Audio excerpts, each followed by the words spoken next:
Hey everyone, it's Fred again. Still not the DJ. The guy who's killing all the undead. I'm back. This is episode 3. Before we start, I would just like to take a little moment to thank you all once again for joining this series. I have received so much support and I really do appreciate it. Thank you.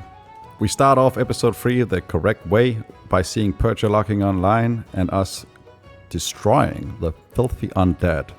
The filthy minions of Ravenclaw at the decrepit ferry in Silverpine Forest. As we're just getting started, I'm looking at the editing software, and this time we spent just about 9 hours. 9 hours killing the minions of Ravenclaw. At the decrepit ferries, there are 3 types of minions that we spend time killing. That's the Hand of Ravenclaw, the Champion of Ravenclaw, and the Ravenclaw Servant. Out of these minions, the servants were definitely the most annoying ones because they had this life drain ability. So if I didn't have Hammer of Justice available, they would just sort of drain me as I died, which happened a lot because I'm not a very good player. But I'm very good at hitting things for many hours. Anyway, you guys know how it goes.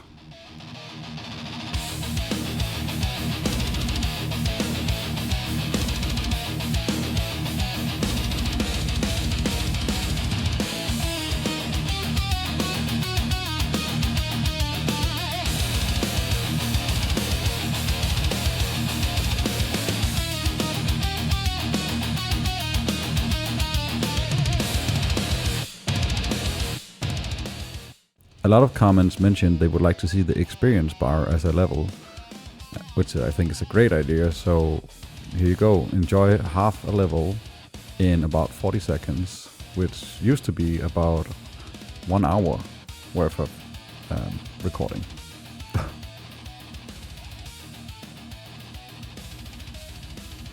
Watching this 50 times faster than the regular speed, it's still quite slow, isn't it? But I guess that's the challenge.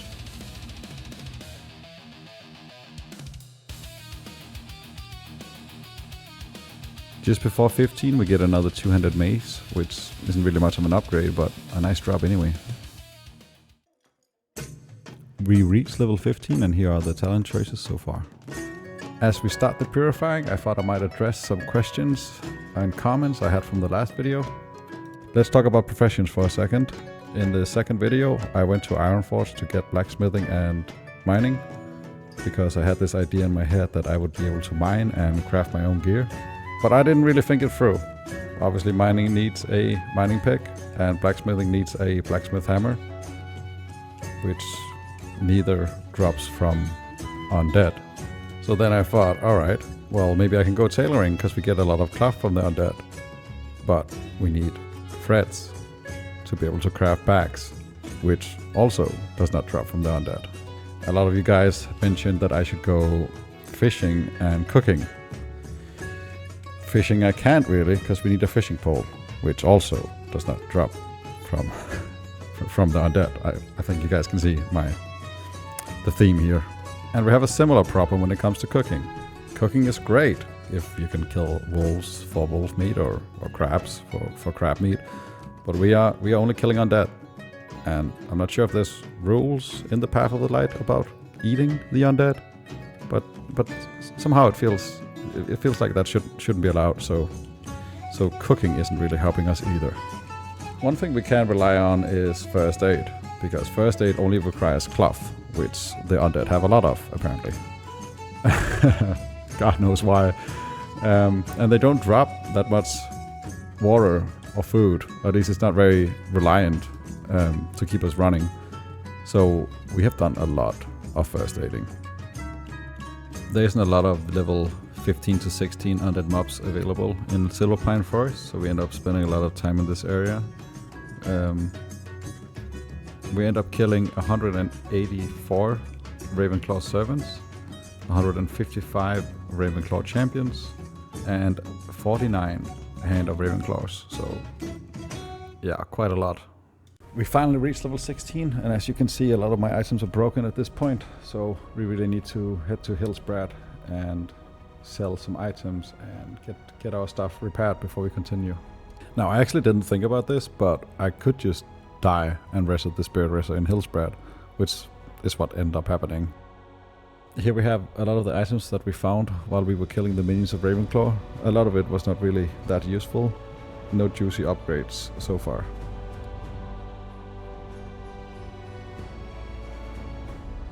With that sorted, we head back to the ferry until we get to level 17.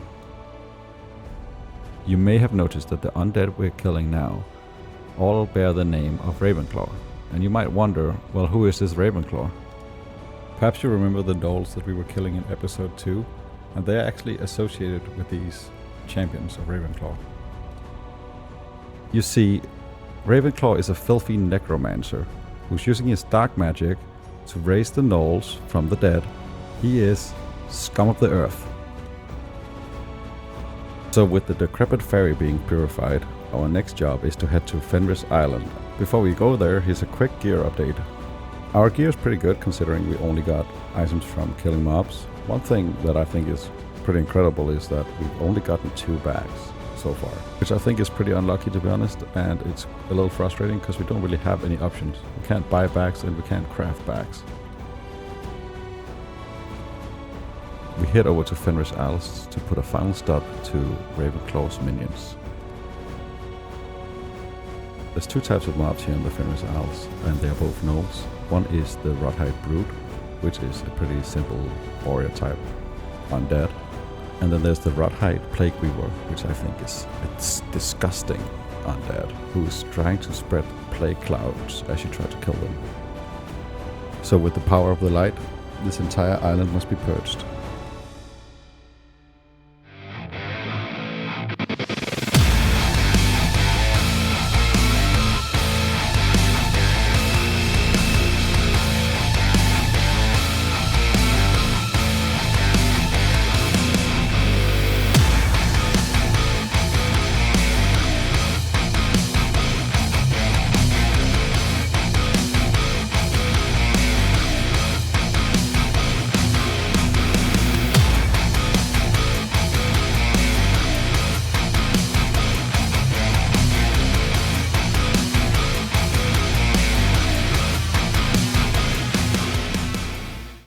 All of these filthy gnolls are controlled by Thule Ravenclaw, the dirty necromancer hiding inside the keep.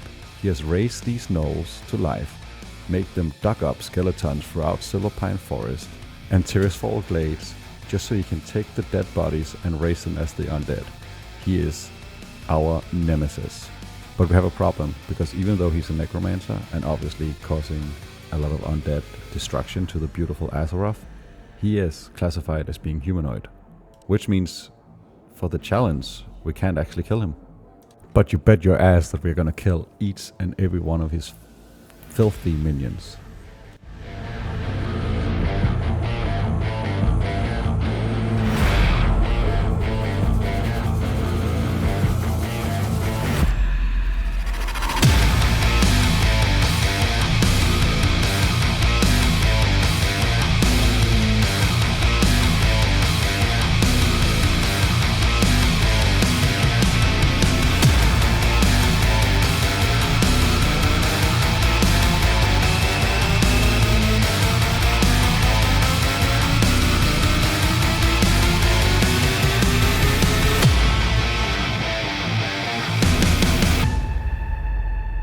We reached level 18, and because of our purifying efforts, the light decides to bless us with quite a few good upgrades that will definitely help us moving forward.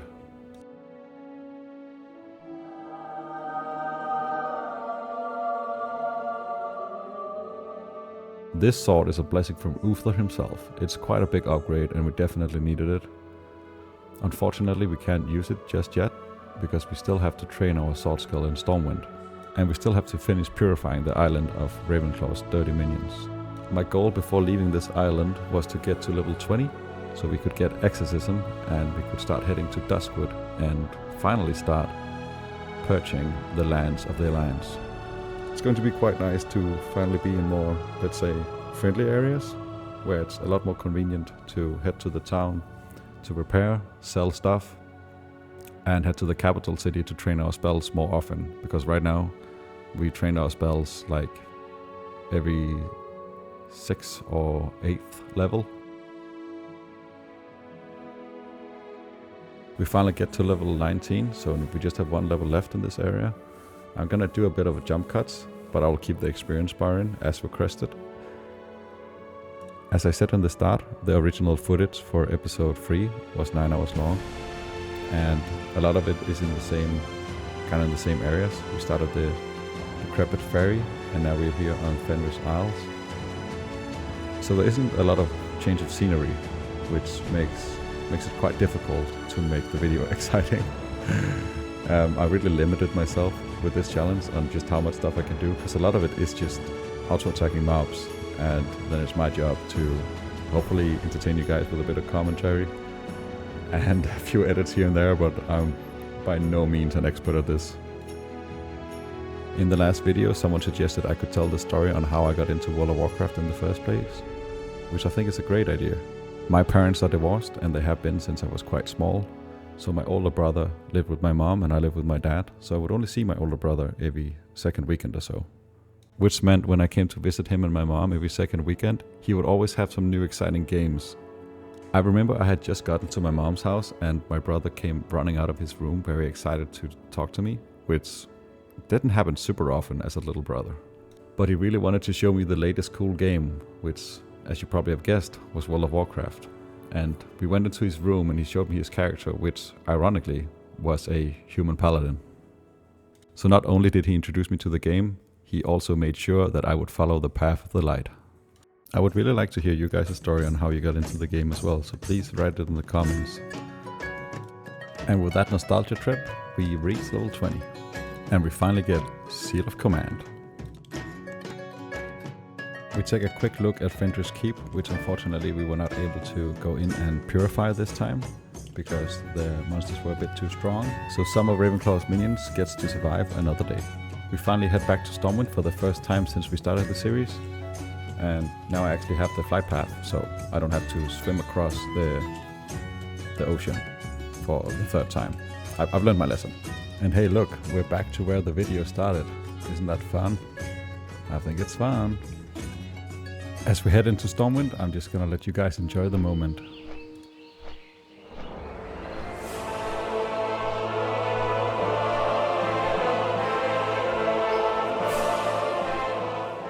We never cut nor edit entering Stormwind. We finally learn our weapon skills so we can use our two-handed sword.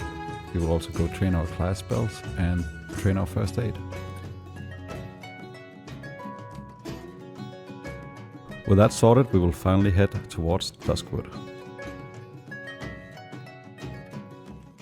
Is what I would say if I was weak. Did you guys really believe that I was already done? Ravenclaw and his filthy minions will face the light if it's the last thing I do.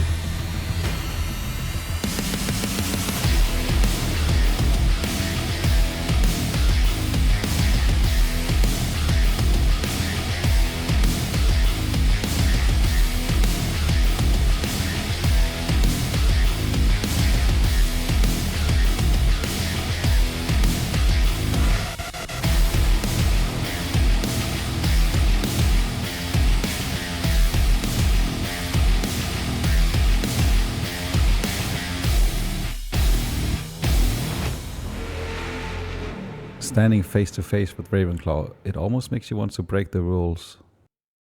Surrounded by the bodies of Ravenclaw's minions, we can officially consider Fenris Isles as being purified. After Fenris Keep, the total undead killed is now 1,812. And here is the gear and the Robin Hood cosplayer that we are currently rocking.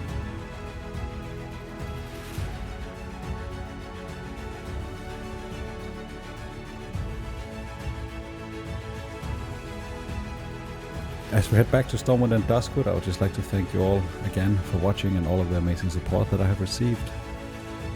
I haven't done any streams yet, but I plan to do it in the future, so if you want to follow my Twitch account, here it is on the screen. I hope you liked episode 3 as much as you liked episode 2, and I will see you all very soon.